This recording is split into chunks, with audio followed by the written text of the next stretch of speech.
si on peut échanger tous ensemble plutôt que ce soit un monologue comme avec la maîtresse quand on était plus jeune.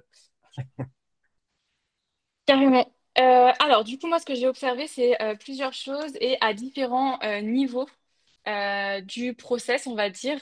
C'est-à-dire que on va vraiment voir la première partie sur tout ce qui est copywriting, où là, il va y avoir un manque de confiance en votre copie, de pas être sûr de ce que vous délivrez finalement à votre client. Et en fait, ça va être la base de tout le reste et des deux autres blocages qu'on va voir ensemble.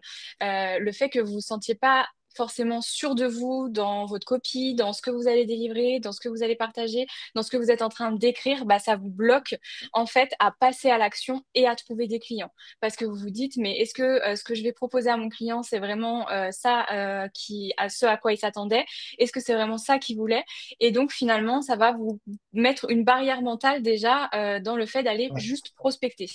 Est-ce que Steve, déjà, tu veux rebondir Ouais, là-dessus? ouais, c'est ça, on échange forcément avec beaucoup de copywriters et en fait, il y en a beaucoup qui se disent oui, mais j'ose pas, enfin, je vais aller chercher mon premier client ou même mon deuxième, troisième, peu importe, un petit projet gratuit ou un petit projet pas trop cher où je vais essayer d'aller chercher des artisans locaux parce que c'est leur début dans leur business et tout. Mais en fait, c'est un peu une erreur dans le sens où euh, tu veux malheureusement te cacher derrière le fait que tu commences ton activité, que tu n'as pas trop confiance en toi et que tu te dis si je vais aider les petits acteurs et que je fais une bêtise et que ça marche pas, c'est pas très grave. Donc, la première chose à faire, c'est vraiment croire aussi en vos compétences et vous dire que vous êtes formé, vous avez appris des choses, vous êtes meilleur que votre client parce que votre client, à la base, il ne connaît rien en Mm. copywriting. Ou alors, si vous délègue, c'est qu'il y a une raison pour laquelle il délègue. Donc, vraiment, essayez de prendre confiance en votre copywriting. N'hésitez pas à vous entraîner, n'hésitez pas à écrire pour des projets fictifs si vous avez le temps. J'aime bien dire qu'il ne faut pas que ça dépasse plus d'une heure par jour, parce que si vous passez plus de temps à écrire pour des projets clients qui sont fictifs, mais que vous ne passez pas de temps à prospecter, à aller chercher des clients, ça va être très compliqué. Donc, est-ce que vous, parmi toutes les personnes qui sont ici, est-ce que c'est un frein que vous avez de vous dire, enfin, au plus profond de vous-même, encore une fois, est-ce que je n'ose pas vraiment aller chercher des clients parce que j'ai peur et j'ai pas confiance en mes compétences. Est-ce que c'est quelque chose qui vous parle un peu de ça? Muriel, oui, je vois que tu hoches la tête. Est-ce que Charlotte, Sylvie, vous êtes pareil, ouais? Complètement. Moi, Ouais. moins. Ok, Je passe à l'action en tout cas. J'arrive à ok, aller démarcher où j'ai plus de mal en fait à trouver vraiment des personnes où j'ai l'impression que je vais pouvoir leur apporter quelque chose. ok, C'est ok. plus Donc, difficile. c'est intéressant ce que tu dis. En fait, ce que tu dis, c'est que t'as pas peur d'aller voir les gens, c'est juste que ces personnes ne sont pas qualifiées, on est d'accord? Ben, c'est ça en fait. J'ai l'impression de perdre mon temps à passer sur des profils de personnes et tout, d'analyser leur tunnel de vente, etc. Et d'avoir voilà, passé peut-être 30 minutes et puis au final, je me rends compte qu'il n'y a pas grand-chose à refaire ou que c'est des personnes qui n'auront pas forcément le budget pour me payer. Donc en fait, ça Ouais, prend des heures, quoi. Ça prend des ouais, je heures. comprends. Je vais te partager une petite anecdote qui m'est arrivée il y a, je sais pas, 6 mois en arrière. Pareil, enfin, je prospectais plus ou moins une marque e-commerce avec qui je voulais travailler. Et en fait, je me suis dit, c'est une grosse marque de sous-vêtements féminins. Ça marche déjà très, très bien, je pense. Ils n'ont pas besoin de moi. Et en fait, on a travaillé ensemble, malgré le fait qu'ils faisaient 500 000 euros de chiffre d'affaires par mois, ce qui est absolument gigantesque. Et moi, je me suis dit, pourquoi ils viendraient voir un freelance en copywriting plutôt que d'aller voir une grosse agence? Et en fait, si tu arrives au bon moment, si tu as un petit peu de chance aussi, tu vois, ça peut marcher. Donc moi, ce que j'aime bien dire, c'est n'hésite pas à proposer de l'aide, même si tu penses qu'il y a déjà plein de choses en place. Parce que peut-être que ces gens-là sont en phase de se dire, ouais, euh, on n'est pas très content de ce qui se passe avec notre agence ou même notre freelance actuel, notre copywriter actuel. Donc, on est ouvert en tout cas tu vois, à essayer quelqu'un d'autre. Peut-être que si toi, tu apportes ça du style, ce que je te propose, c'est de vous faire un petit audit gratuit de votre stratégie existante ou de ce que vous faites pour pouvoir avoir un œil nouveau sur ce que fait la personne qui s'occupe de votre copywriting, par exemple. Tu vois, ça peut être intéressant. Tu vois, devenir vraiment comme, si vous voulez, je peux vous apporter un regard nouveau. Ça n'engage rien.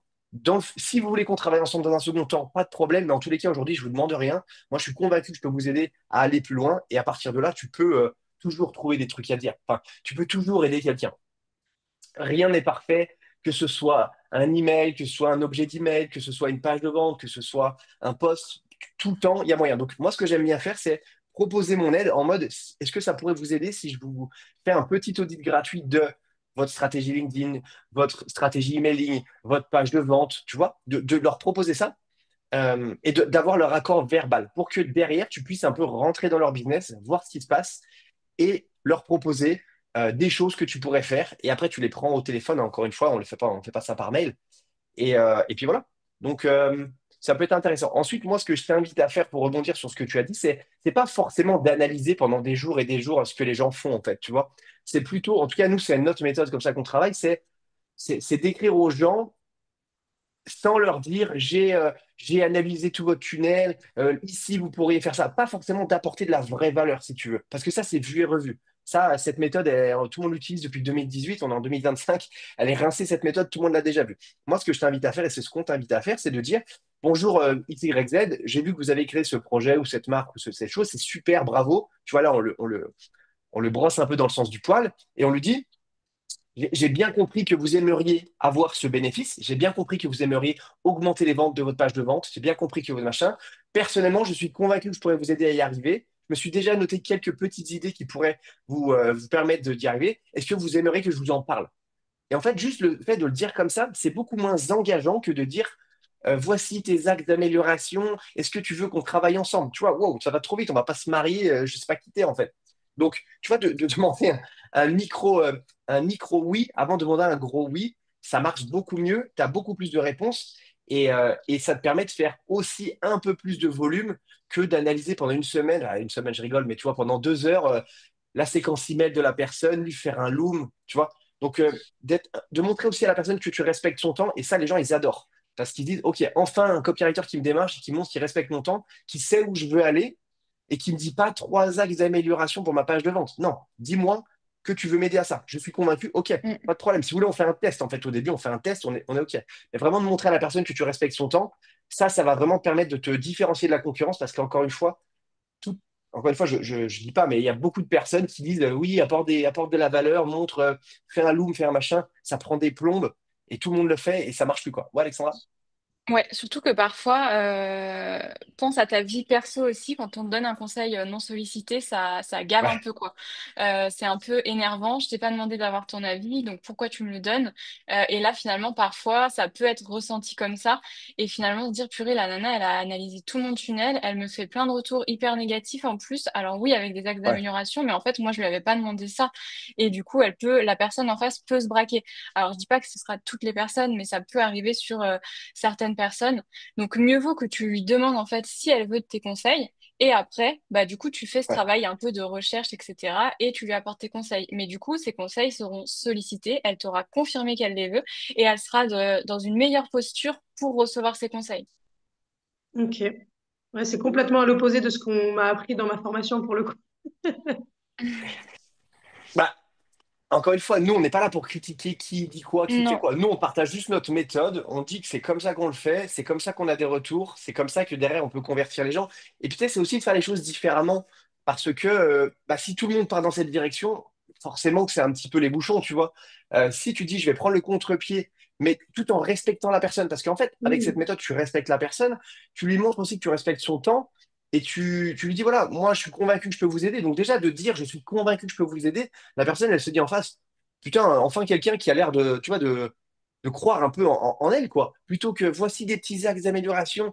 Allez, merci, au revoir, répondez-moi quand vous pourrez, hein. Tu vois, là, t'inspires pas confiance, en fait. T'es pas ce que j'appelle un freelance copywriter consultant. Tu vois, t'es un petit peu, Mhm. tu vois, malheureusement. Donc, c'est pour ça qu'il faut aussi croire en ses compétences. Il faut croire en son copywriting et ça va le faire, quoi. Et ça rentre aussi dans la verbatim que vous allez utiliser. Par exemple, je pense que vous devriez faire ça. Non, je suis sûre que vous devriez Ouais. faire ça parce que je suis un expert et que j'ai les compétences pour. Tu Ça, vas c'est chez le médecin, hyper. pardon, je t'ai coupé. Tu vas chez le médecin, tu as un problème au cœur, tu as mal au cœur. Si là, il dit, je pense qu'il faut qu'on change l'aorte. Non, non, non, non. Tu vas me dire si tu es sûr ou si tu n'es pas sûr, tu vois. C'est la même chose. Tu Ouais, c'est vois, on clair. sent là, un peu la fébrilité. Et c'est OK. Et encore une fois, même si tu travailles avec un client et que par une advertence, tu n'arrives pas à lui apporter les résultats que lui voulait, bah c'est OK en fait. On commence tous quelque part. Et au pire, du pire, tu le rembourses ou tu le rembourses la moitié. Enfin, moi, ça m'est arrivé de rembourser un client et je suis toujours vivant, tu vois. Donc, Il faut juste avoir de l'assurance, montrer que tu crois en toi et montrer que tu respectes le prospect et pas faire un email de prospection comme ça aussi, parce que moi, je vois ça, je te jure, je vais le faire, mais je pense que tout le monde est pareil. Mais 4 lignes, hop, 4 lignes très aérées. La personne, je dis, putain, c'est quoi ça? Ah, wow, bah écoute, j'ai envie de répondre. Et puis, aussi, ça, c'est un hack de toujours poser une question fermée le plus bas possible dans l'email. C'est-à-dire de pas Mm. dire, voilà, moi je suis convaincu que je pourrais vous aider. Est-ce que vous aimeriez que je vous montre comment? Parce que je m'appelle Charlotte, blabla, parce que je fais machin, machin, bien à vous. Tu vois, non, là, on va dire que tu as enterré ta question sous un amas de choses. Non, tu mets ta question le plus bas possible, encore une fois, fermée, parce que c'est plus facile de répondre oui ou non que une question ouverte où tu vas devoir expliquer les choses. Pas le temps. Encore une fois, on vit malheureusement une société où il faut aller vite. Donc, question fermée. Euh, c'est beaucoup plus simple. Tu vois, c'est comme si moi, je te disais, Charlotte, est-ce que tu voudrais que je te montre comment trouver des clients? Tu vois, question, bah ouais, tu vas me répondre oui. Par contre, si je te dis, Charlotte, moi, j'ai vu ça, tes axes d'amélioration, est-ce que tu voudrais que je t'aide ou pas, machin, parce que moi, je suis lui, moi, machin, bien, bien à toi, Steve. Tu vois, t'as oublié ma question déjà. Ouais, c'est vrai. Mm. Ah, c'est hyper intéressant. Et du coup, ça me fait penser aussi que j'ai déjà relu des mails de prospection où à la fin, la personne pense mettre une question. Et en fait, Mm. la fin, c'est n'hésitez pas à me redire si vous êtes disponible pour faire un rendez-vous, bien à vous, machin. Mais du coup, là, il n'y a pas vraiment une question réelle avec un point d'interrogation. C'est plus, ben, encore une fois, dans le. Mais là, on va trop vite, en fait, parce que du coup, on passe dans ma deuxième partie. Mais il y a plus finalement une peur de déranger. Je veux pas te proposer Ouais, concrètement quelque chose. Donc, du coup, j'y vais, mais j'y vais pas vraiment. Et donc, du coup, bah, potentiellement, tu n'auras pas vraiment de réponse non plus, quoi. Ok. donc voilà, très important, mais tout, enfin, tout ça, ça part aussi de vos compétences en copie, parce que, encore une fois, si on n'ose pas, alors peut-être pas toi, Charlotte, ce que tu me disais, mais si on n'ose pas aller voir les gens, c'est parce qu'on se sent pas assez légitime. Mais le problème, c'est que tu ne deviens pas légitime en consommant de la formation en copie, tu deviens Mm. légitime en avançant, en En essayant, passant à et l'action. tu deviens pas fort au foot en regardant la Ligue des Champions le dimanche soir, tu vois. Tu deviens fort au foot en jouant au foot. Non, mais c'est vrai. Donc, il faut passer à l'action, il faut pouvoir se mettre en danger, et, enfin, encore une fois, je dis danger, mais ça fait un peu peur ce que je dis, mais il faut essayer d'aller de l'avant et puis ouais, être conscient qu'on peut aider la personne. Et moi, j'aime bien dire, si tu es 5% meilleur que ton client, et ben, Oui. tu es légitime en fait. Tu es OK, c'est légitime. Pendant longtemps, moi, j'ai cru que pour gagner en confiance en moi dans tous les domaines de ma vie, euh, il fallait... Non, c'est l'inverse. J'ai cru que pendant longtemps, il fallait que pour passer à l'action, j'ai confiance en moi. Et donc, il fallait que j'attende de gagner en confiance en moi pour passer à l'action. Donc, du coup, je faisais rien, en fait. Et en fait, j'ai compris que c'était en passant à l'action que je gagnais en confiance en moi. Parce que plus je faisais des choses et plus je me sentais à l'aise et plus je me sentais mieux. Et donc, finalement, bah, plus vous allez écrire, plus vous allez pratiquer, plus vous allez vous sentir mieux et plus vous allez progresser et oser aller vers vos clients. Et donc, du coup, ça marche tant dans votre copie que dans toutes les autres étapes que je vais voir avec vous aujourd'hui. Plus vous allez passer à l'action, plus vous allez oser et moins vous aurez peur d'oser, de passer à l'action, etc. C'est vraiment un cercle vertueux et que Ouais. souvent, et que j'ai remarqué aussi en coaching, on prend à l'envers. On se dit, bah, j'attends d'abord d'avoir confiance en moi, d'avoir toutes les compétences nécessaires, d'être sûr de moi avant de passer à l'action. Mais en fait, si vous passez pas à l'action, bah, malheureusement, ce sera plus compliqué d'avoir toutes ces choses-là en vous. Exactement. Hyper Et on intéressant. a remarqué d'ailleurs au séminaire clientologie qu'on a fait en vrai, du coup, que la majorité des copywriters qui étaient présents, ce qu'ils avaient peur, c'est peur de réussir, donc peur de décrocher un client, parce qu'ils avaient peur de délivrer ce client. Et donc, du coup, ben, Ouais. je vais rebondir sur la suite, mais du coup, ben, ils avaient peur de prospecter, peur de prendre des appels de vente, et donc ils passaient pas à l'action en fait. Parce que leur peur finale, c'était de réussir et de devoir délivrer le client. Donc c'est pour ça que le premier blocage vraiment qu'on a voulu mettre en avant, c'est ce manque de confiance en votre copywriting. Ouais, je suis absolument aligné avec toi là-dessus. Est-ce que tu peux rajouter quelque chose, Charlotte, ou pas? Non, mais c'est vrai, parce que moi, je passe à l'action, c'est-à-dire que je suis en recherche de clients, mais je pense que si j'ai un retour positif, je serai complètement tétanisée. On a envie de l'avoir et en même temps, on a tellement peur, en fait, de se lancer, c'est vrai. Ouais. C'est tout à fait vrai. Et ben du coup, c'est Non, hyper c'est intéressant ce que tu partages parce qu'on l'a vu aussi bah, avec Alexandra, pas moi, hein, du coup, une autre Alexandra, qui est copywriter aussi. Et en fait, elle nous disait que quand elle prospectait, bah finalement, elle n'y croyait pas vraiment et elle était un peu toute recroquevillée dans sa chaise en mode oh là là, imagine, il me dit oui. Et elle envoyait quand même ses messages. Donc tu vois, elle passait à l'action finalement. Mais son intention au plus profond d'elle, c'était j'ai peur qu'il me dise oui. Et donc finalement, c'est ce qu'on se disait, c'est que l'être humain est un être d'énergie. Et finalement, si déjà au fond de toi, tu te dis que plus tard, tu as peur de, et ben malheureusement, tu as peu de chances que ce soit positif, quoi. Parce que même si c'est par message, même si c'est par écran interposé, etc., tout se ressent et tout fait que la personne va se dire, OK, bah, je sais pas si elle est vraiment, si elle a vraiment envie de ça ou quoi. Mm. Donc, hyper Ouais, important non, que... mais je vois, effectivement, quand tu disais tout à l'heure que c'est hyper important de ne pas dire n'hésitez pas à ou je pense que, il faut dire je suis convaincu. Je sais que je me force à le faire, mais je me force. Je me Hmm. dis non, là, c'est ouais. pas assez puissant, donc je revois le mot, mais c'est pas naturel encore. Mais, Ouais, mais, mais c'est OK. Mais ouais. c'est carrément OK que ce soit pas naturel. Et pour te dire, même moi, ça fait 4 ans que je suis copywriter. Bah, il y a des fois, quand je discute avec des prospects, je dis, bah, moi, je suis convaincu que je peux t'aider parce que j'écoute mon petit ange qui est là. Mm. J'écoute pas mon petit démon qui me dit, si, tu vas te rater, tu vas te rater. J'écoute le petit ange qui me dit, vas-y, c'est bien, c'est bien, c'est bien. Et c'est pour ça que, en fait, t'es jamais prêt. C'est pour ça que tu te sens jamais à 2000% confiant, mais tu dois quand même te forcer, tu vois, forcer ton cerveau à croire que ça va aller. Donc, ça partira jamais vraiment, je pense. Il faut toujours se faire violence, de toute façon. Et plus tu le feras, moins cette douleur sera présente, en tout cas. Quoi. Mm, c'est vrai, ouais. Et finalement, sois déjà fier de toi, de te rendre compte des mots qui sont pas adaptés et d'utiliser un mot beaucoup plus puissant. Ça, c'est déjà top que tu te forces à le faire, que tu aies le réflexe de le faire et c'est hyper important. Donc, juste pour ça, félicitations. Si. C'est clair.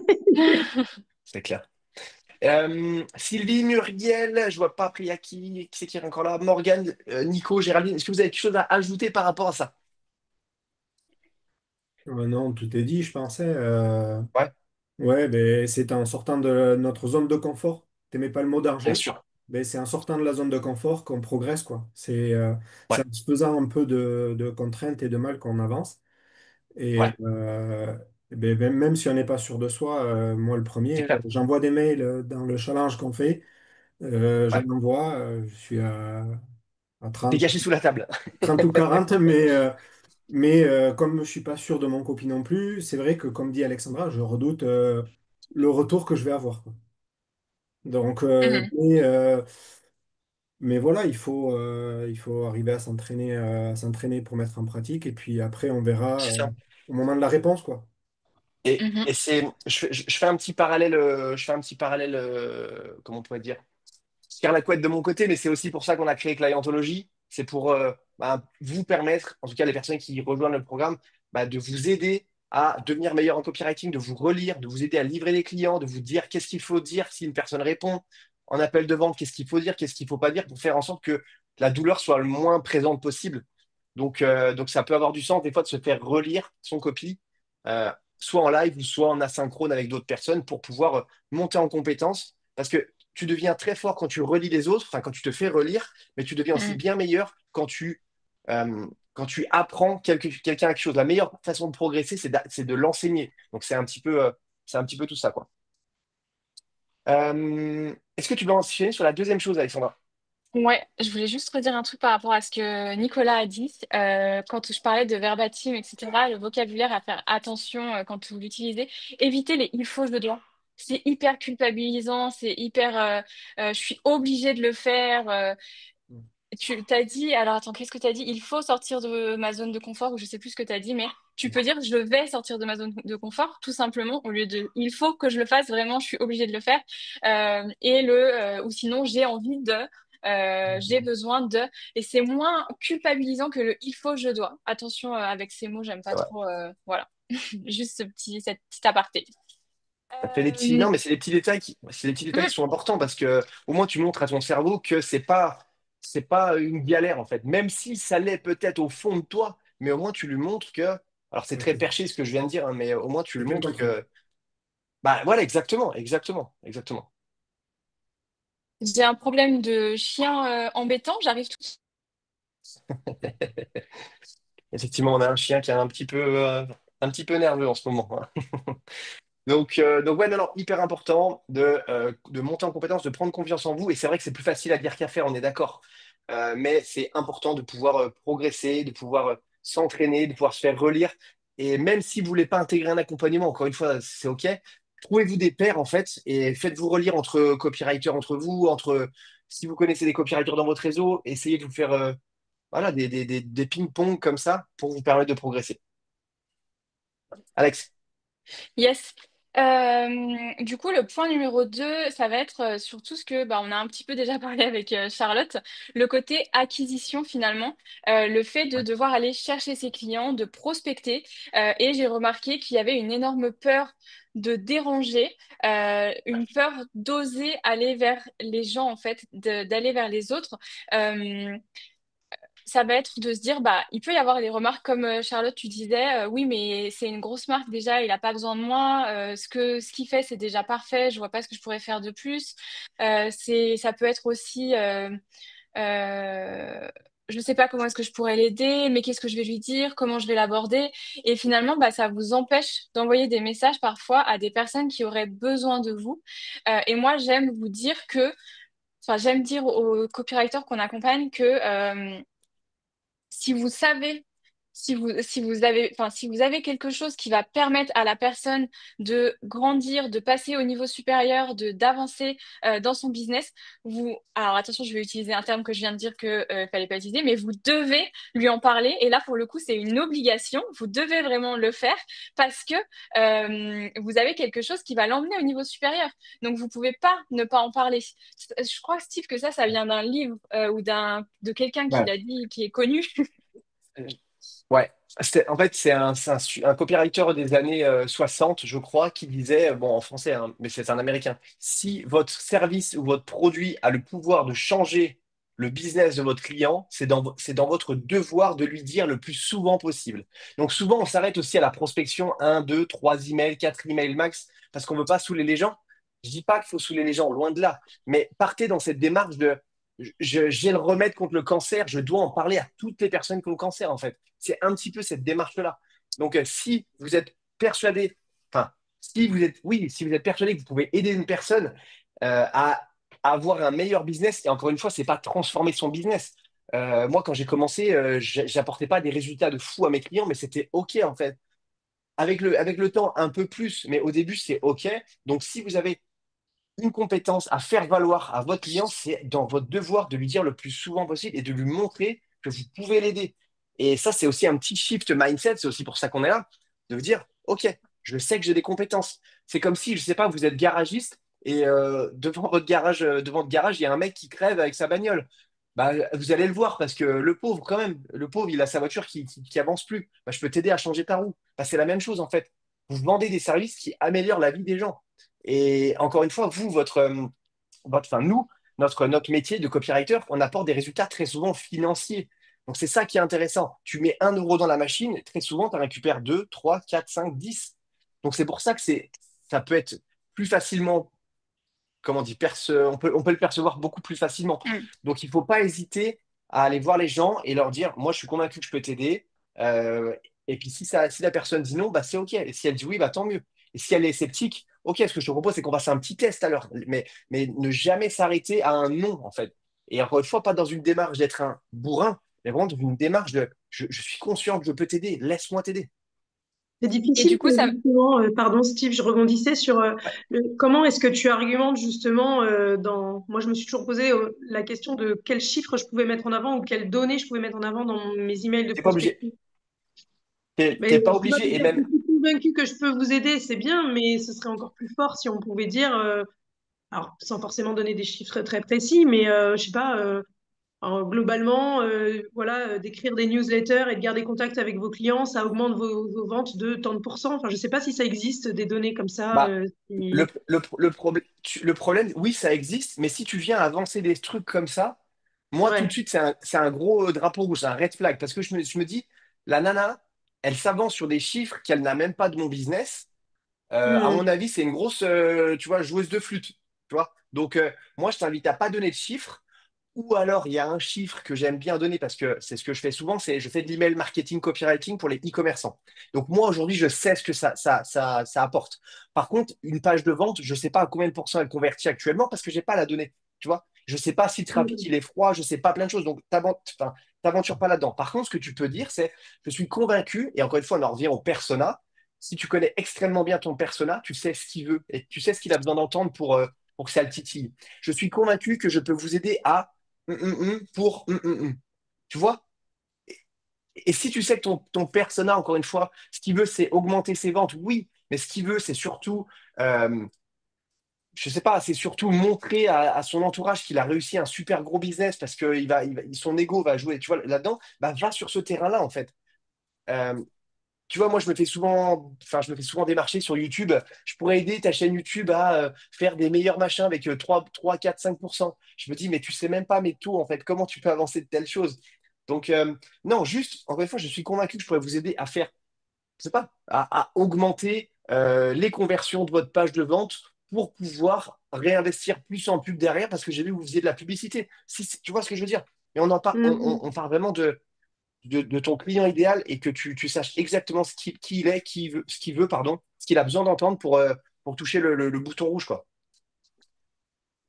Donc, ouais, ne t'aventure pas à donner des chiffres parce que ça, c'est direct, c'est Corbeil. Corbeil. Et du coup, ça Euh, me fait penser aussi juste à une chose par rapport à ça, que là aussi, ça va être hyper important ensuite quand la collaboration commence, pour pas que vous perdiez confiance en vous, entre guillemets, que vous ouais, mettiez des bons objectifs, des objectifs qui sont atteignables, parce que sinon, en effet, la personne peut se dire, bah, je suis pas satisfaite, on n'a pas atteint l'objectif. Mais peut-être que finalement, l'objectif n'était pas atteignable, ou alors la durée de la mission n'était pas assez longue pour atteindre cet objectif. Donc, c'est hyper important qu'une fois que la mission est accepté, que vous puissiez faire quand même un audit, tu m'arrêtes si je me trompe, mais un audit ouais, non, c'est ça. de ce qui va y avoir à faire pour définir un objectif qui est atteignable et pas que vous tiriez une balle dans le pied et que du coup, une fois que c'est fait, vous revoyez les objectifs avec votre client pour que ce soit le plus juste possible. En fait, c'est comme un appel de vente. Il faut cadrer. La mission, il faut que tu la cadres. Tu commences une mission, tu cadres. Tu, euh, quelle métaphore je peux avoir? Ouais, si tu vas chez le garagiste, il dit, OK, tu as ce problème-là, bah, écoute, ce qui va se passer, c'est que je vais changer ton moteur, on va mettre de l'huile, on va faire ça. Là, c'est pareil, on commence une collaboration. Bah, écoutez, monsieur le prospect, maintenant, monsieur le client, parce que vous êtes client, ce que je vous propose, c'est déjà qu'on se tutoie, c'est OK pour vous? OK, on se tutoie, déjà. Bon, bref. Et du coup, c'est de dire, OK, bah, ce que je te propose, c'est que je vais regarder un petit peu sous le moteur. Moi, j'aime bien dire ça, c'est ouvrir le capot, regarder un peu ce qui a été fait. Donne-moi accès à ton logiciel d'email marketing ou donne-moi accès à tes, je sais pas, ou tes accès de ta page de vente où on a les analytics pour savoir un peu quelles sont les conversions. Comme ça, moi, je te fais déjà un premier bilan de ce qui est fait. Et derrière, par rapport à ça, on va pouvoir voir où est-ce qu'on va aller chercher de la croissance. Je dis une bêtise, si on voit que sur son logiciel d'emailing, sa stratégie emailing, elle rapporte que 3% de ce qu'elle pourrait, bah, c'est lui dire, bah voilà, là, déjà, il y a un problème ici. On va pouvoir aller chercher de la croissance ici, donc on va mettre nos efforts ici. Et donc, juste de dire ça, déjà, ça vous met dans une position d'expert, de consultant, moi j'aime bien dire de consultant, plutôt que d'exécutant, parce que l'exécutant, on lui dit quoi faire, il le fait bêtement, et l'exécutant, il dit non, non, non, là, c'est une mauvaise idée de faire ça en premier. Ça, on fait ça en premier. Si on fait ça en premier, on va pouvoir avoir X, Y, Z. Par contre, si on fait ça en premier, ben, c'est pas là où on va aller le plus vite. Donc, dans une démarche un peu héroïste, apporter un ROI le plus rapide au client, c'est de lui dire, on va faire ça en premier parce que X, Y, Z. Donc, voilà, cadrer la mission toujours, au même titre qu'un appel de vente, au même titre que ce live qu'on a fait tout à l'heure. On a dit, OK, aujourd'hui, on va parler de ça, on va parler de ça. On a cadré l'appel. Il faut toujours cadrer. En tout cas, dans la communication, elle se cadre toujours. Mais est-ce que pardon, désolée, je cherchais Oui, la petite non, main, vas-y. je sais pas. Est-ce que du coup le client il est il nous connaît un peu de nulle part, donc pour donner les accès à toutes ces infos c'est pas évident. Est-ce que du coup il peut peut-être faire un screenshot ou enfin je sais pas, en plus avec toutes les arnaques, tout ce qu'on voit Ouais, maintenant sur internet, tout ça, je pense que oui, ça oui. devient compliqué pour avoir accès à toutes ces infos quoi. Bah alors, moi, je vais donner mon retour personnel. Moi, on m'a jamais dit non. Parce D'accord. que j'essaie toujours de rassurer la personne, lui montrer que voilà, on s'appelle, on se fait une visio, ça se passe bien. Après, ce que tu peux faire aussi, à la limite, sur certains outils, c'est de dire, ben, fais-moi un accès seulement analytics. Ok. Fais-moi un accès seulement contenu. fais-moi un accès Mm. seulement machin. Comme ça, le mec, il voit aussi que tu as une bonne intention derrière tout ça et que tu lui dis pas tout de suite, envoie-moi tous les accès, c'est la foire, tu vois. Oui. Ça peut Ouais, arriver, mais d'accord. ça, c'est une croyance que tu as, mais qui n'a pas raison d'exister. Vraiment, c'est 70 clients, il n'y en a pas un qui m'a dit ça, tu vois, vraiment. Ok, ok. D'accord.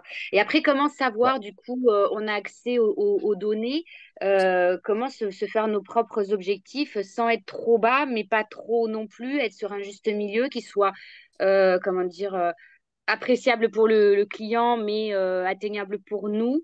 Comment on apprend justement à pas en faire trop et Ouais. pas assez, quoi. Alors, c'est une question qui est hyper délicate parce que on n'est pas devin, on peut pas prédire ce qui va se passer malheureusement. Donc, moi, ce que j'aime bien faire, c'est étape 1, ChatGPT. Si tu es coincé, tu demandes à ChatGPT ce qu'il en est.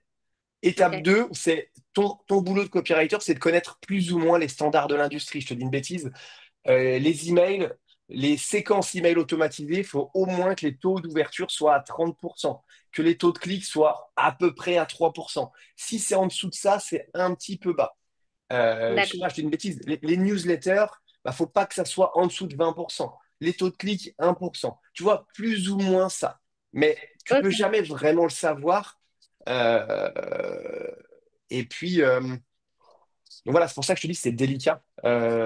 Mais après, c'est aussi à toi, encore une fois, de cadrer la mission en disant, bah voilà, aujourd'hui, tu as ça, on va essayer d'aller chercher plus. Tu vois, moi, j'ai un client d'accord. aujourd'hui en email copywriting e-commerce. Euh, on fait des A/B tests sur ces objets d'email, on fait des A/B tests sur ces emails pour aller plus loin. Et moi, je lui dis, écoute, aujourd'hui, ça, c'est les stats. On va essayer d'aller plus loin. Il va falloir qu'on essaye, on va devoir faire des choses, on va devoir essayer des choses, prendre des risques, je mets bien des guillemets, hein, pour tester des hypothèses, pour aller plus loin. Donc, c'est à toi surtout de savoir où est-ce qu'il y a un problème, où est-ce que qui est en dessous des standards pour travailler vite Hmm. dessus, pour pouvoir remonter un peu le niveau. Et ce que j'aime bien dire, c'est apporter des quick wins le plus rapidement possible à ton client pour qu'il ait confiance en toi et que derrière, tu puisses transformer cette collaboration en collaboration pardon, long terme et régulière, quoi. Et les Donc D'accord. mieux vaut, Ok, ok, merci. pardon, mieux vaut un objectif plus petit au début pour l'atteindre vite et ensuite passer à un objectif plus élevé parce qu'il aura gagné ta confiance et qu'il voudra continuer avec toi. D'accord. Ok, Sur- merci. surtout si maintenant c'est ton client officiellement, tu vois, modère un petit peu ce que tu lui dis. À la limite, et je mets vraiment des guillemets, hein, quand c'est pas ton client, à la limite que tu lui dises des trucs, à la limite qu'ils le font. Et je mets bien des guillemets, rêver, je veux bien, mais quand c'est ton client, tu vas pas lui dire je vais faire ça, ça, ça si tu le fais pas parce Mm. que tu vas passer pour un con, quoi. Ouais, ok, merci. Le taux de conversion moyen d'une page de vente, on a une idée, enfin, du clic sur l'appel à l'action. Faut pas quoi, juste la Ah, fourchette du minimum normalement dans lequel on doit pas, en dessous duquel on doit pas descendre et le maximum au-dessus duquel généralement on passe pas. ça dépend, est-ce que c'est du trafic froid? Est-ce que c'est du trafic chaud? À Ouais. combien est le prix de l'offre? Est-ce qu'ils te connaissent? Est-ce qu'ils ne te connaissent pas? C'est hyper délicat. Ok. Euh, franchement, ça dépend tellement de choses. Vraiment, je peux pas te donner de réponse Ok. type. 1%, ben, allez, j'ai entre 1 et 3% déjà. 3%, c'est quand même déjà bien. C'est déjà bien. Ok. Après, si c'est du trafic chaud, plus. Mais si c'est du trafic froid, 3%, c'est déjà pas mal. Ok. Donc voilà, je sais pas, est-ce que Muriel, qui c'est qu'on n'a pas encore entendu, Muriel, Morgane, je sais pas, Géraldine, vous avez quelque chose à ajouter peut-être? Ouais, j'écoute, j'écoute. C'est Personnellement, bon. je m'informe. Si tu as des questions, tu dis, hein. Non, non, je me retrouve vraiment dans tout le monde, donc non, non, l'apport de Trop tout, bien, c'est vrai que... trop bien. Bah, c'est pour ça qu'on fait ça là. Et d'ailleurs, on va en faire plus souvent là, pendant l'été, je pense. Peut-être en faire un par semaine sur différentes thématiques, je pense que ça peut être intéressant. Mhm.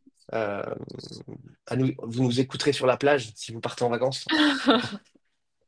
Juste du coup pour finir sur ce point, moi j'aimerais juste rajouter une chose aussi, c'est que c'est hyper important que vous fassiez vos relances.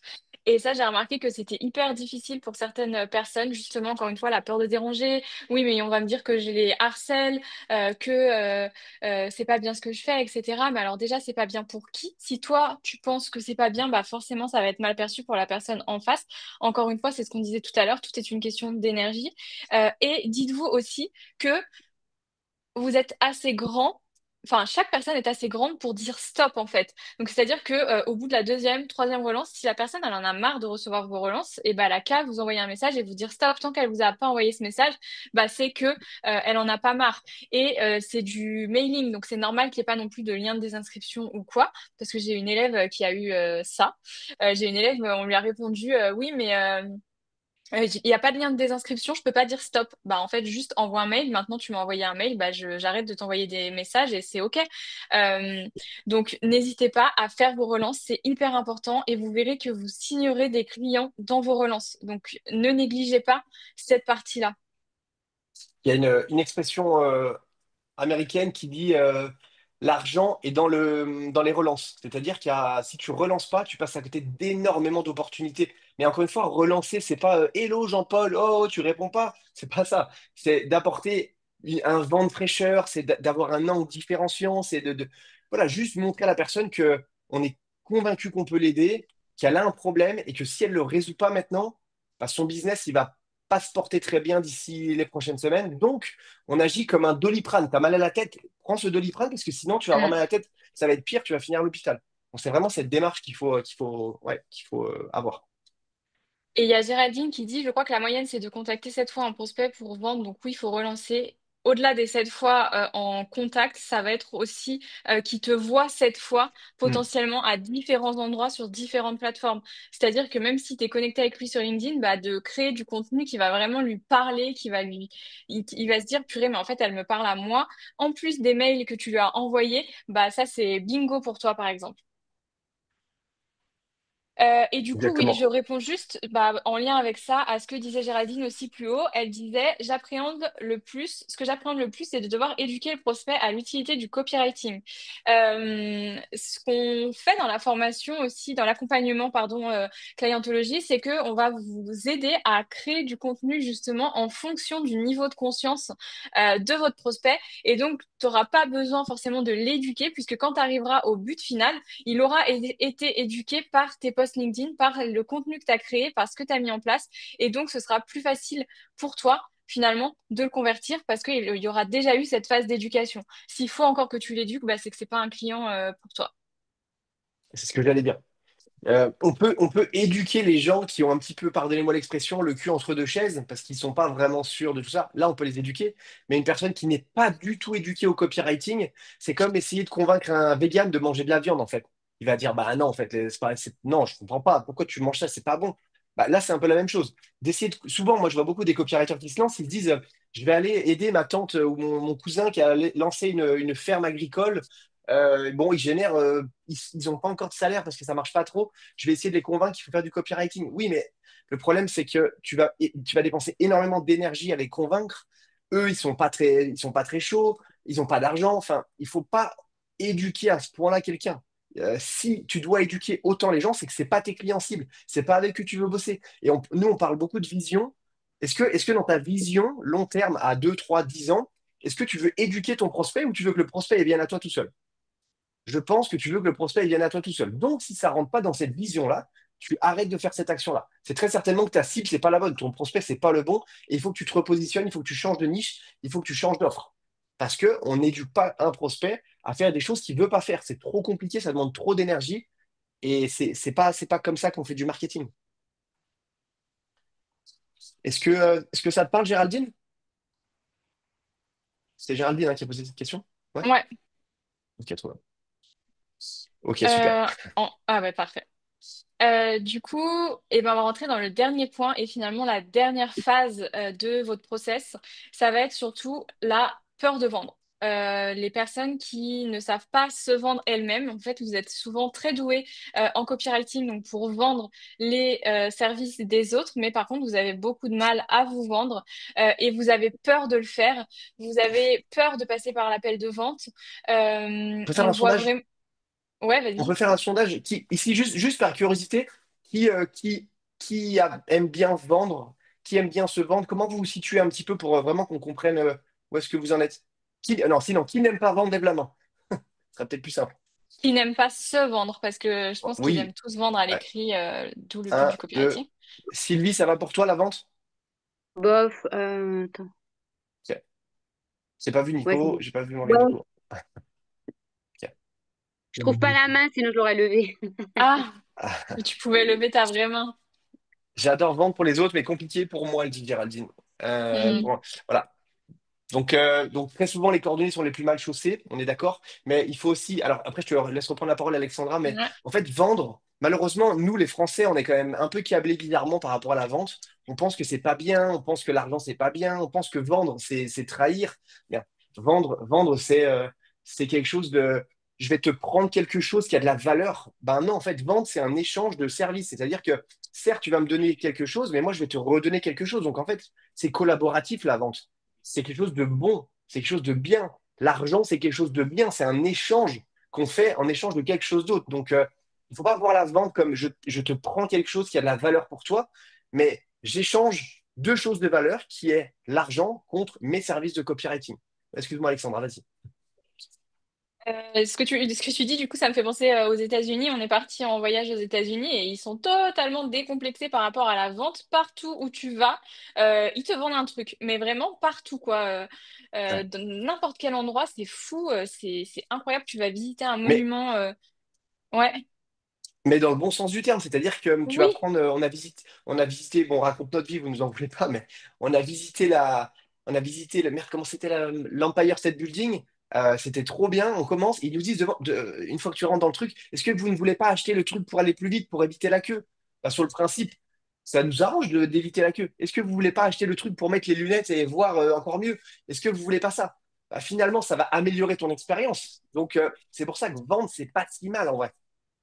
et là, c'était dans un truc touristique, enfin touristique, oui, touristique, donc tu te dis c'est normal entre guillemets, mais on a été du coup dans une église, et c'était pas l'église la plus touristique de Brooklyn, non, c'était où? C'était de Harlem, mais ils te vendent quelque chose à la fin. Je sais plus ce que c'était, mais ils te proposaient d'aller acheter quelque chose. Alors bien sûr, c'était, bah du coup là, c'était dans un truc positif pour aider la paroisse à se développer, etc. Mais même à l'église, ils trouvent le moyen de te vendre quelque chose, quoi. C'était vraiment complètement fou niveau expérience de vente. C'était incroyable aux États-Unis. Mais du coup, pour en revenir du coup à nos moutons, c'est vrai que c'est une peur qu'on remarque chez les copywriters qu'on accompagne. Et ça va être souvent lié à cette peur de réussir et à la peur d'avoir un oui à la fin. La peur de ne pas savoir comment rebondir sur le retour de la personne, parce que bien souvent, vous avez votre script qui est là, qui est prêt, mais vous vous dites, bah, imagine, il sort du script, comment je vais répondre à cette question, qu'est-ce que je vais mettre en place? Et l'idée, ça va vraiment être déjà d'avoir confiance en vous, d'avoir confiance en votre offre. Est-ce que ce que vous proposez, vous êtes aligné avec ça? Est-ce que vous êtes aligné avec le prix que vous proposez? Est-ce que vous vous sentez à l'aise de proposer ce prix-là? Parce que ça va être hyper important, ça va aussi se sentir. Et ça, c'est vraiment des questions que je vous invite à vous poser après, refaire un point un peu sur tout ça. Euh, et j'avais une autre chose.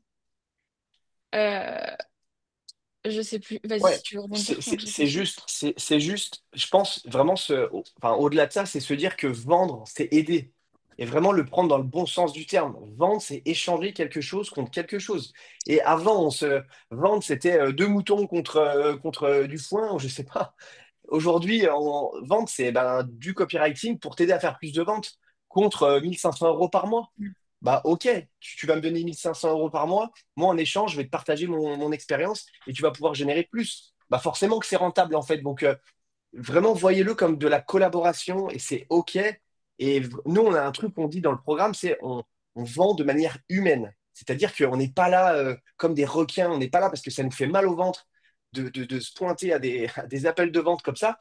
On est là de manière humaine, on sait qu'au préalable, on a fait tout ce qu'il y avait besoin de faire pour qu'on arrive le jour de la vente et que la personne sache qui on est, ce qu'on fait, comment on peut l'aider. Donc en fait, le travail, on l'a pré-mâché avant pour que le jour de l'appel de vente, bah, la vente ne soit pas un combat. Et ça, c'est important, c'est d'une, de décomplexer la vente et de deux, bah, de préparer en amont pour que le jour J, ce soit cool et que la personne dise, ah, mais oui, Sylvie, j'ai vu que ce que vous faisiez, c'est ça, mais c'est super, waouh, bah, c'est exactement ce que j'ai besoin. Et qu'en fait, la vente, elle dure très peu de temps parce que la personne, elle est très convaincue. Donc voilà un petit peu. Du coup, ça me fait penser à une autre chose, c'est que ça peut être intéressant de vous questionner aussi quel est votre rapport à l'argent. Est-ce que pour vous, Ouais, l'argent c'est c'est clair. bien ou l'argent c'est mal? Ça peut être vraiment un truc mindset important qui date souvent de nos parents ou de nos arrière-grands-parents, de nos grands-parents qui nous disaient, bah, par exemple, le fait d'avoir d'argent c'est mal, ceux qui sont riches c'est des cons, Garde-le, et garde-le. etc. Garde ton argent pour toi. Et en Ouais. fait, tout ça, ça va vous mettre dans une position aussi inconsciemment, en fait, qui va faire que vous allez avoir du mal à vendre, que ce soit l'un ou l'autre. Donc, c'est hyper important de vous questionner par rapport à votre rapport à l'argent pour vous sentir mieux quand vous serez en Ouais. vente. Et Il t'as y a, dit autre il y a aussi un chose? truc.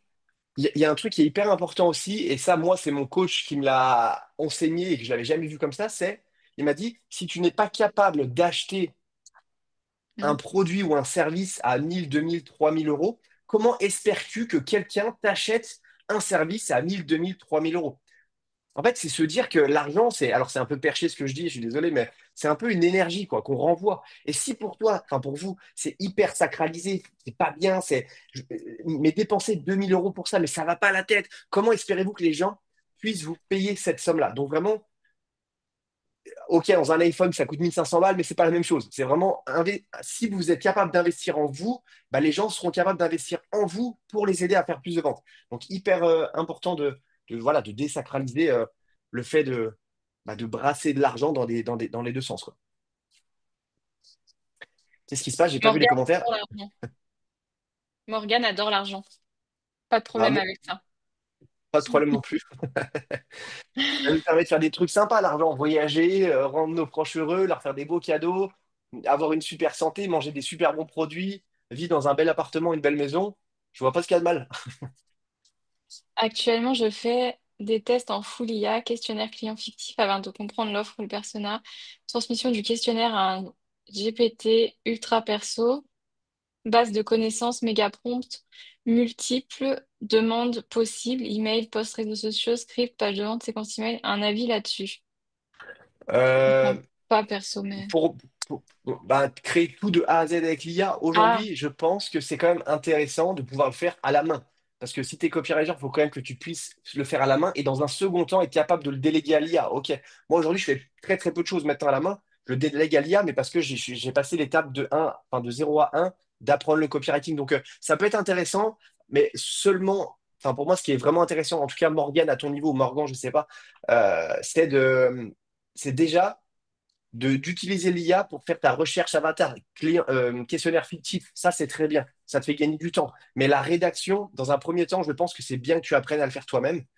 Et dans un second temps, le déléguer à l'IA. Donc voilà mon avis là-dessus. Est-ce que ça t'aide? Ok, trop bien. Ok, super. Avec plaisir. est-ce que vous avez Avec des plaisir. questions, des retours, des remarques, ou des questions même autres que ce qu'on vient de voir maintenant? Quand tu parles du questionnaire client fictif via l'IA, c'est vraiment pour mieux comprendre son persona ou pourquoi du coup, c'est Ouais, quoi que tu... C'est ça, exactement. hein. Ouais, c'est ça. Tu vois, Ok. je vais te donner un exemple. Bon, il y a un petit moment maintenant, mais tu vois, j'ai bossé avec une marque qui vendait de la cryothérapie périnéale. Est-ce que ça te parle? Waouh. Ok. La cryothérapie, tu sais, c'est le froid. La Le cryothérapie, froid, ouais. c'est le froid. Mm. Et Ouais. périnéal, périnéal, c'est ce qui se passe, on va dire, sous la ceinture. Mhm. D'accord. Et en fait, c'était pour aider les femmes à avoir un meilleur postpartum, avoir moins de varices, avoir une meilleure, voilà, mieux se sentir dans leur corps de femme. Et malheureusement, je suis pas une femme, donc il a fallu que je fasse des recherches. Et je suis allé sur ChatGPT, je lui ai dit, OK, tu es un expert en cryothérapie périnéale depuis plus de 20 ans, tu es le meilleur dans ton domaine. Les gens viennent te consulter pour ça. Maintenant, tu vas m'aider à faire des recherches. Je veux savoir qui prend ces produits, quel est mon avatar client, quel est le machin, qu'est-ce que je dois lui dire. Tout ça, ça m'a sorti un truc comme ça.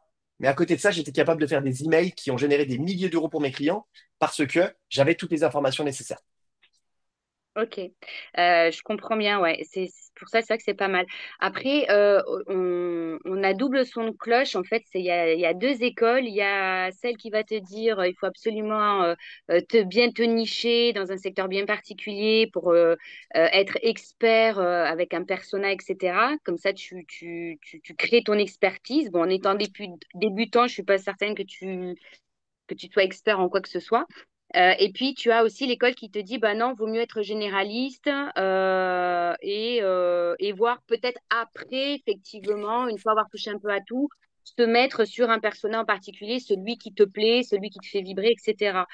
Du coup, on est un peu paumé avec tout ce qu'on trouve sur le web. C'est compliqué de savoir est-ce qu'il faut se nicher, est-ce qu'il faut pas se nicher en tant que débutant, on devrait faire quoi?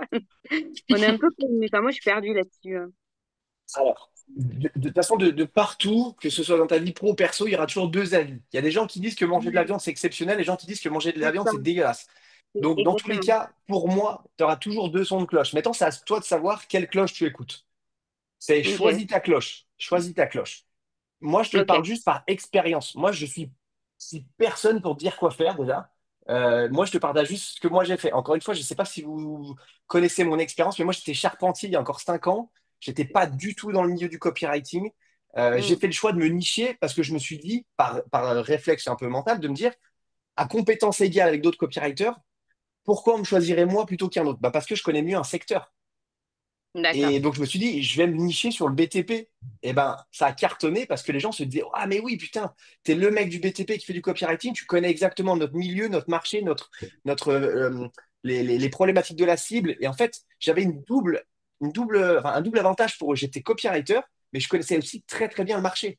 Et c'est pour ça que ça Mm. marchait si bien. D'accord. Personnellement, moi, je dis toujours, niche-toi les 6 premiers mois, le temps d'avoir D'accord. le temps d'avoir tes premiers clients, tes premiers témoignages, tout. Et dans un second temps, déniche-toi. C'est exactement ce que j'ai fait. Au début, j'étais copywriter BTP. Et après, je me suis déniché.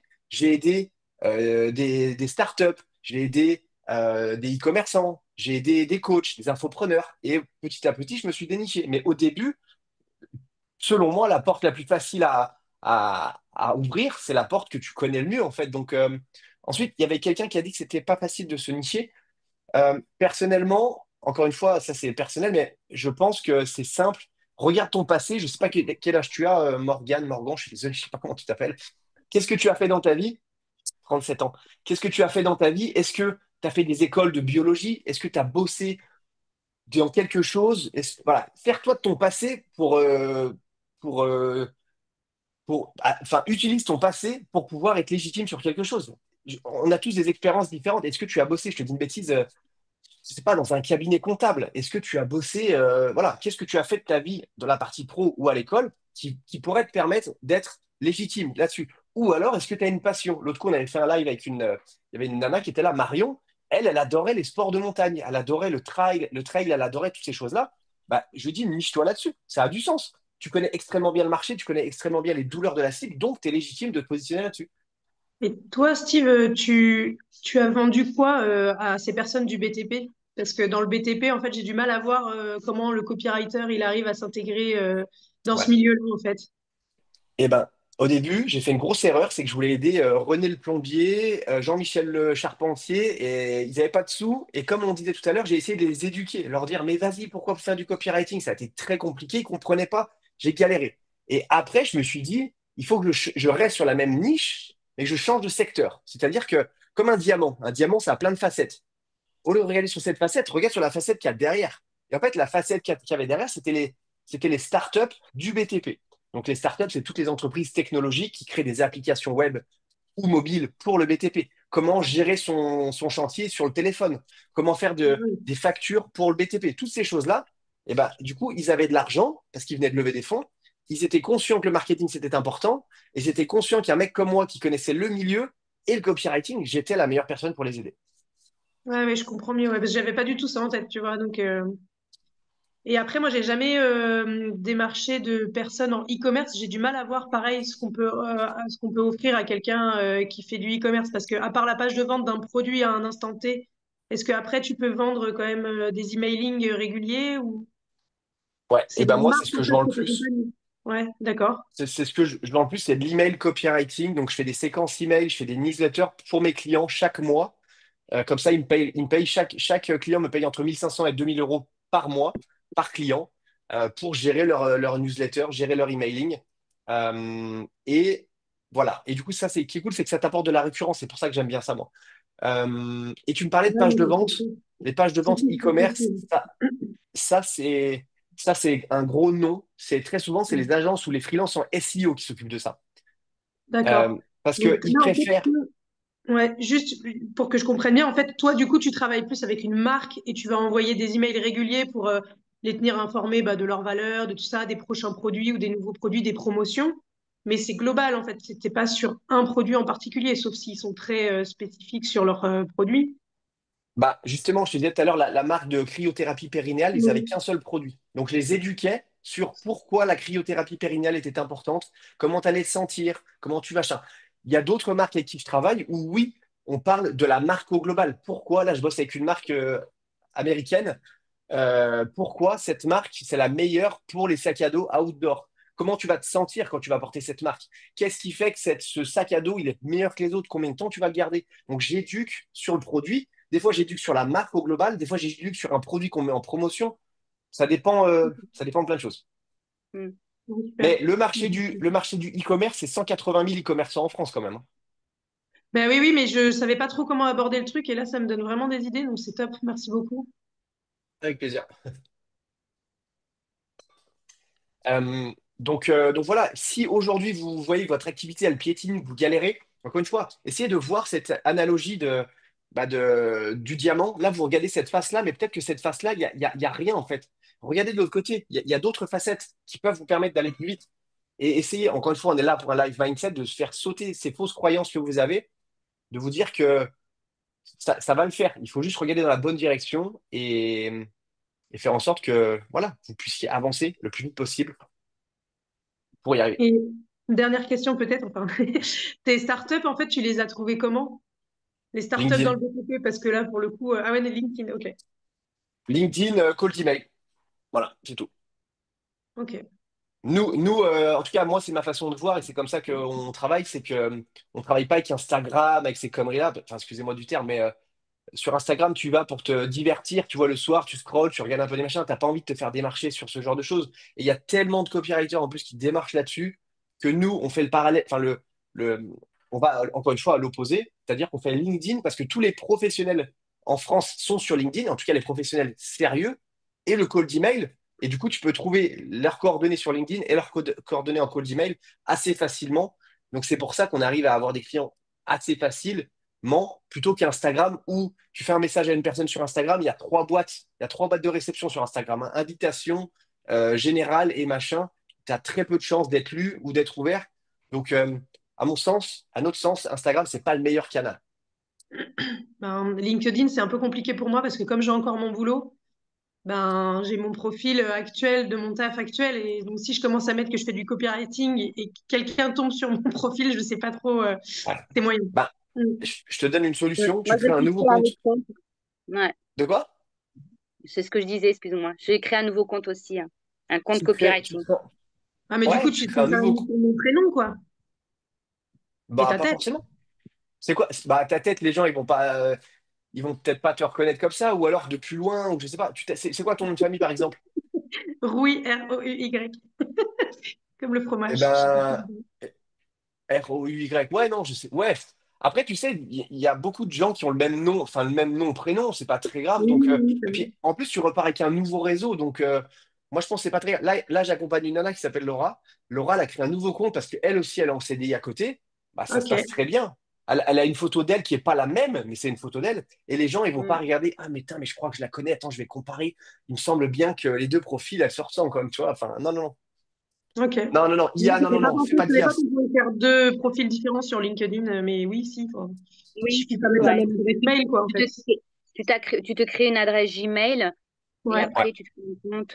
Moi perso, j'ai personne de ma boîte qui est dessus, hein. Alors que Ah sur ouais. l'autre LinkedIn, j'ai tout le monde, quoi. Après, s'ils tombent dessus, c'est pas non plus la fin du monde. Voilà, j'ai pas de clients non plus, hein, tu vois, je dirais, bah, j'aime écrire, donc c'est pas en soi. voilà, ça les concerne pas. Mais en tout cas, ça évite les curieux, les plus curieux, entre autres ma boss, etc., d'aller pioter ce que je vais peut-être y mettre, quoi. Et C'est c'est clair. pas grave si on Et poste pas sur son compte LinkedIn. Parce que, en fait, moi, bah, j'ai pas du tout le temps de mettre de quoi que ce soit de Moi, c'est contenu. pareil. en fait, c'est pas que c'est grave ou pas grave, c'est juste que ça t'apporte plus de légitimité et ça montre ton sérieux. Tu vois, moi, je me fais démarcher tous les jours par des mecs. Quand je vais les chercher sur LinkedIn, ils n'existent pas. Donc, je me dis, est-ce que c'est un mec au fin fond du Pakistan, de l'Afrique qui essaye de me scammer? Par contre, si je le vois sur LinkedIn, je me dis, ah ouais, le mec, il est réel, il poste. Moi, ça me rassure quand même. Je veux voir qui c'est, tu vois. Donc, c'est pour ça que nous, on aime bien dire créer au moins du contenu 2 fois par semaine minimum pour montrer que tu es vivant. Et franchement, ça peut aller très vite, hein. Si tu sais écrire des posts LinkedIn, tu sais, tu connais ta cible, tu sais ce qu'il faut dire. Ça prend un post, si enfin, tu sais déjà ce que tu vas dire dans le post. Ça prend 6 minutes pour écrire un post. Donc ça peut aller vite, tu le programmes, tu les batches. Tu vois, tu les programmes, tu en fais partir 10 pour les 3 prochains mois. Et au moins, tu es tranquille. Mais c'est pas obligatoire de poster, mais au moins quand les gens viennent voir, qu'ils se disent, il y a de l'activité, le profil il est optimisé, ça rassure en fait. Ouais, ouais, ouais, j'imagine, ouais. Ok. Et surtout si tu peux travailler avec des entreprises, tu vois, J'imagine. des gens qui se disent, attends, mais c'est qui cette personne? Si tu as un profil Instagram, alors nous on est anti-Instagram, mais un profil Instagram, il faut qu'il soit beau, il faut que le feed soit joli, parce que si c'est pas beau, pas joli, tu te dis, mais c'est quoi ce machin? C'est pour ça que LinkedIn, ça peut être moche, mais ça marche bien en fait. Donc c'est pour ça que moi j'aime bien, et c'est minimaliste, ça prend pas trop de temps en plus. Ok. Je pense que LinkedIn, c'est beaucoup plus rapide, effectivement, que Ouais. de créer du contenu sur Instagram. Est-ce que, Alexandra, on leur partagerait pas la boîte à contenu Clientology? Qu'est-ce que t'en penses? Pour les remercier d'être venus. On peut. On peut faire ça? On va vous partager un truc. On va partager un truc. C'est là où tu veux que j'aille la Euh, chercher.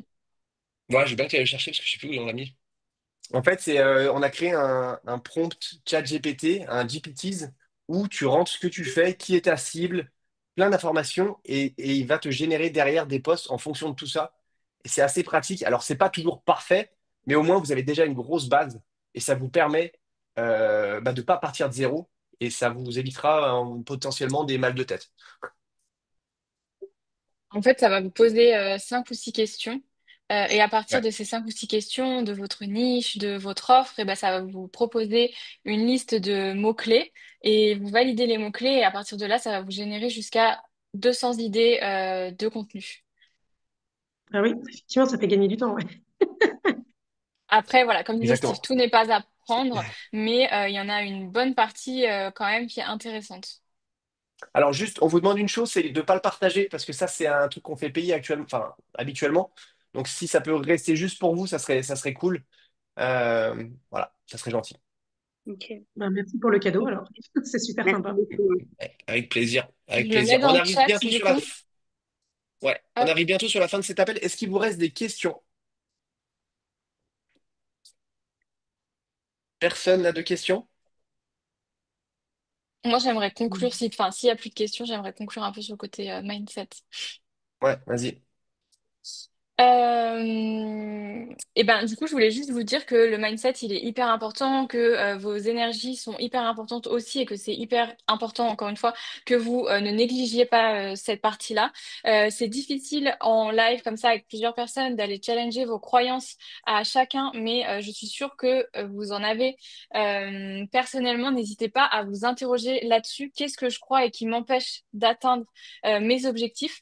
Et qu'est-ce que j'aurais besoin de croire, d'aller chercher en fait vos croyances limitantes, qu'est-ce qui vous limite aujourd'hui, qu'est-ce qui vous freine et de la transformer plutôt en affirmation positive, de l'avoir de à partir de ces croyances, de ce Ouais. qui revient le plus souvent, de vous créer 2, 3 affirmations positives que vous allez pouvoir toujours avoir avec vous. Ce sera en fait votre ange quand votre démon vous dira mais t'es pas capable. Bah si en fait je suis capable de, ou alors je suis en train d'apprendre à, et donc du coup que ça vous remette dans une énergie beaucoup plus positive quand vous faites quand vous challengez vos croyances et que vous allez créer des croyances ressources, justement, mettez-les de manière positive. N'utilisez pas la négation à l'intérieur, c'est hyper important.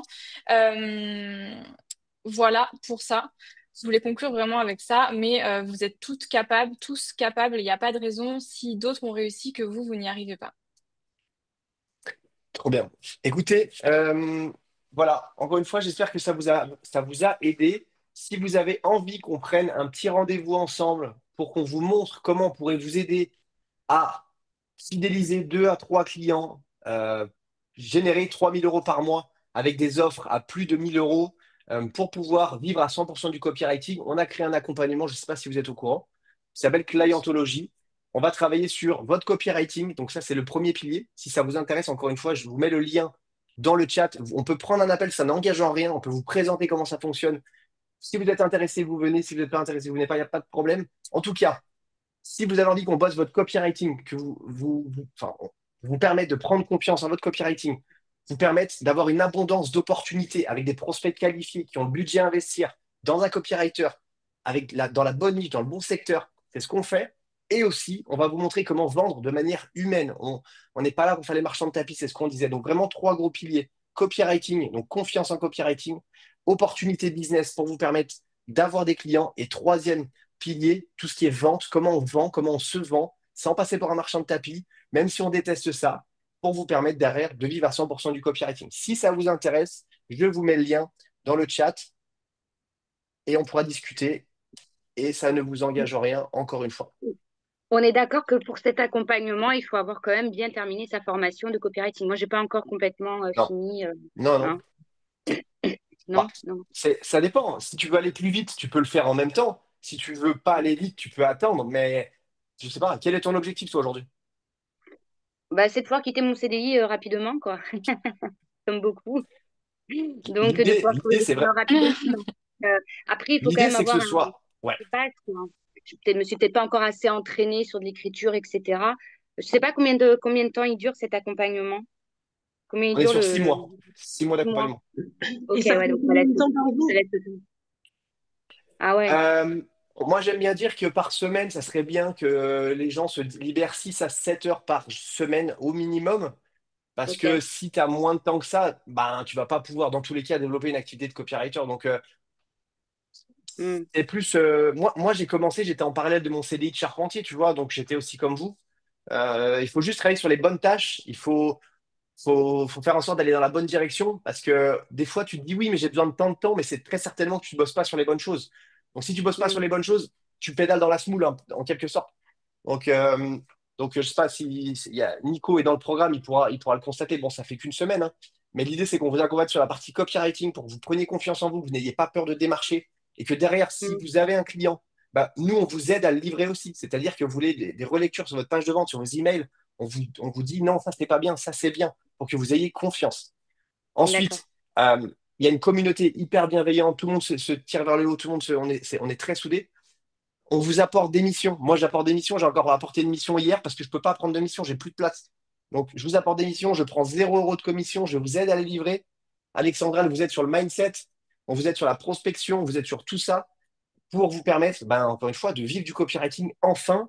Et c'est un programme qui est très pratique. On n'est pas trop dans la théorie. On est vraiment dans la pratique. On vous relie, on vous aide, on vous accompagne pour que vous puissiez vous sentir capable de voler de vos propres ailes le plus rapidement possible. Mais du coup, Donc, c'est c'est quand beaucoup même de... des contenus vidéo. Pardon, excuse-moi Sylvie, je t'ai coupé, mais Non, c'est mais beaucoup vas-y, des parce que contenus vidéo on pose la même question, qu'on regarde le soir quand on veut. En fait, c'est pas il n'y a pas des rendez-vous donnés. On consomme Il y quand a, en on. fait, ouais, bah alors le modèle, il y a plusieurs choses. Il y a des vidéos que tu regardes à ton rythme. On fait aussi des coachings. Il y a des coachings en live une fois par jour avec des replays. Il y a une communauté bienveillante où on peut s'écrire en asynchrone. Tu peux nous écrire à nous aussi. Donc, on mélange toutes les choses pour que une personne qui est encore en CDI ou une personne qui est lancée à 100% puisse s'y retrouver et profiter de ça au maximum, quoi. Ok. Et donc, l'idée vraiment du programme, c'est vous aider à fidéliser 2 à 3 clients pour pouvoir générer ces fameux 3 000 € parce qu'avec 3 clients réguliers, avec une offre à 1 500 € comme on vous montre, bah, ça fait vite 3 000, 3 500, 4 000 même, pour pouvoir vivre à 100% du copywriting. Après, si votre objectif, c'est d'avoir un seul client, c'est OK aussi, ou même plus, on peut vous montrer comment en avoir 5 ou 6. Ça dépendra juste de ce que vous voulez, de vos objectifs, quoi. Ok. Ok. Donc voilà, si ça vous intéresse, je vous ai mis le lien dans le chat. Il est ici, oui, c'est tout, hein. Quand la vidéo finit, enfin, on a encore accès. Non, Au- Non, Ah, le chat, D'accord. non. Pour ça, copie-colle quelque part à la limite, ouais.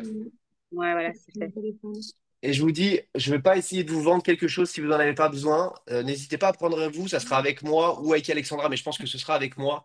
On vous montre comment ça fonctionne et vous me dites si vous êtes intéressé, trop cool. Si vous n'êtes pas intéressé, il n'y a pas de problème. Je ne vais pas essayer de vous faire une technique de ninja de vente. Ne vous inquiétez pas, c'est pas mon genre. Et ça me fait juste penser à un truc, prenez bien du coup le lien aussi du chat GPT. Ouais, Ouais, exactement. les Et deux il y a liens, Charlotte ouais. qui nous a quittés du coup, brutalement. Merde.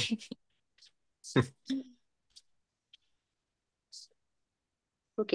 Est-ce qu'il y a des sessions, du coup, dernière petite question, c'est des sessions, genre, je sais pas, si on s'inscrit, c'est septembre, et puis après, il y en a une autre qui commence Non. peut-être, non, c'est C'est quand- Quand tu veux. c'est toujours ouvert. Par contre, ok. le prix va drastiquement augmenter de plus de 1 000 € à partir de septembre. Donc là, D'accord. pendant l'été, on fait une grosse offre. À partir de septembre, ça va prendre plus de 1 000 € sur le programme. Donc, le prix augmente en septembre. Ok. On peut très Ouais. bien prendre la formation maintenant et se dire, ouais, voilà, je suis un peu tendue, un peu, parce que là, je suis un peu dans tous les sens, et commencer un peu plus tard, ou est-ce qu'il faut vraiment débuter les vidéos Non. Si tu rentres dans le programme, c'est pour que tu avances. Nous, on vise Ouais, l'excellence. On d'accord. avance parce que si tu prends le programme et que tu viens pas, tu vas regretter ton investissement et c'est pas le but. Moi, je Ouais, veux que tu rentabilises le plus vite possible ton investissement. Je vais t'envoyer des d'accord. clients, je vais t'envoyer des listes de prospects et il faut que tu sois un minimum disponible, quoi.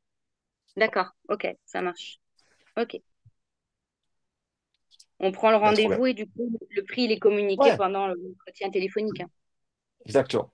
Exactement. D'accord. Et puis moi, Ça marche. si je pense que je peux pas t'aider, je te le dirai aussi, Mhm. je te proposerai pas, mais il faut que je puisse être certain de pouvoir t'aider, quoi. D'accord, ça marche. Trop bien. Et bien, écoutez, merci d'être passé. Ciao Nico. On se voit bientôt. Et puis on se voit pour le prochain live. Merci beaucoup. À Ciao, ciao. bientôt. À Salut. bientôt.